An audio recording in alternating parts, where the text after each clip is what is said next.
Hello, everybody. I'm Nicole Alvarez, and we are at the KROQ Coachella House, Coachella Day 2 with King Princess. What's up, guys?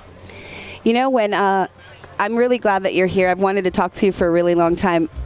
One day, I heard your name, a friend of mine, and then every day after that, kept hearing your name more and more and more. And it was always singing your praises, and you played a little show for us at KROQ.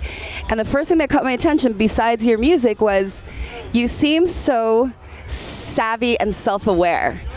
And when I was your age, I was ridiculous.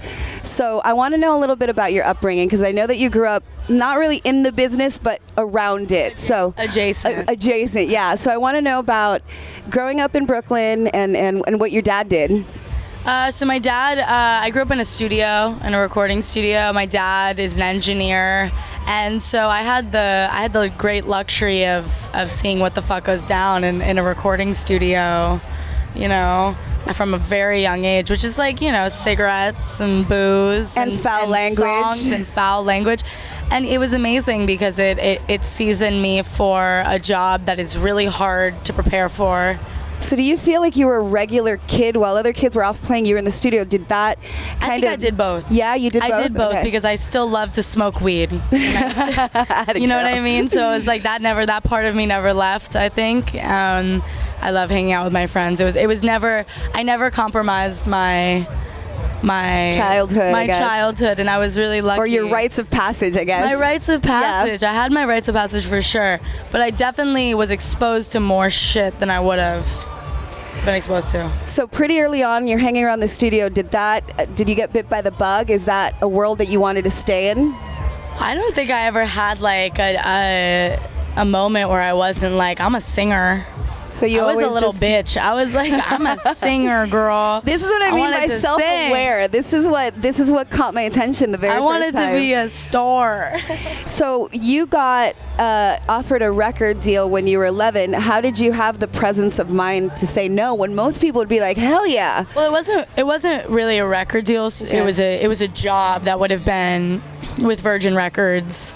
And it would have been contractual, so it would have been signing something. And okay. To sign something and be so young, I think would have been just a mistake. I was a child. Did your dad or did somebody around you say no, don't do it, or did you know? Everyone kind of had this hidden language vibe where we were like, there's gonna be a right time, and this isn't it. That's so cool that you knew that, though. Everyone was kind of in cahoots. You're very impressive.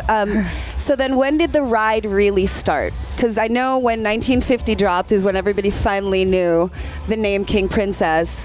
And from then on, I keep watching you rise and rise and rise. But when did it feel like it really started? Like, I'm out of the gates, let's do this. Well, I think that, so I wrote my EP almost 2 years ago, and when I finished that body of work, I was like, this needs to come out. This is the first time I've completed something that feels finished, feels like a sentence, it's punctual. Let's put this hoe out. And then I was like, I'm ready, bitch. Who's ready? I was like, I'm ready. Be your best friend so bad. I was like, I'm ready. And then I met Mark, and you know, it was really at that point about finding the right vessel to put out that music thoughtfully and respectfully and with attention to detail. And I think that Mark was the right guy for that, to facilitate my music coming out. But it was a time and place thing. You know, I had been ready. You know what else I really appreciate about you? You have this great command of thought and expression. Like, just the way that you talk, you've got a good grasp on the English language. What else outside of music fascinates you or interests you? I always think of myself like I've always been a pop girl, like pop culture, like anything. Me TV, too, girlfriend. Me TV, too. Film, honey. Like I love to gawk. I love to laugh. I like the trash. I like the cheap shit.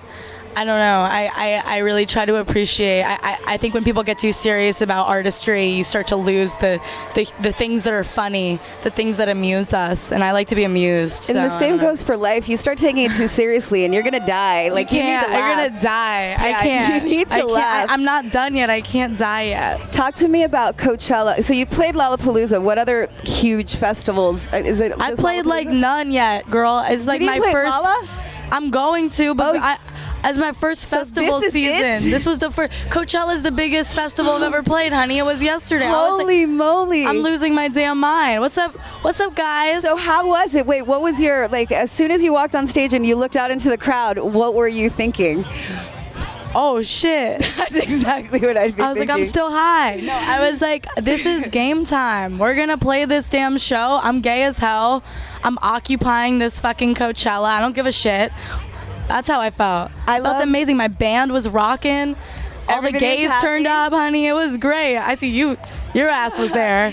I do love also the voice that you have for the LGBTQ community. You're so proud and you're so, like, you just stand so firmly on it. It's a beautiful thing to watch. Why not? Why not? Well, congratulations on your first big festival. Dude, thank I'm you proud so of you. much. You're an impressive young lady, let me tell you. This is you. King Princess. We are live at the KROQ Coachella House. Thanks, guys.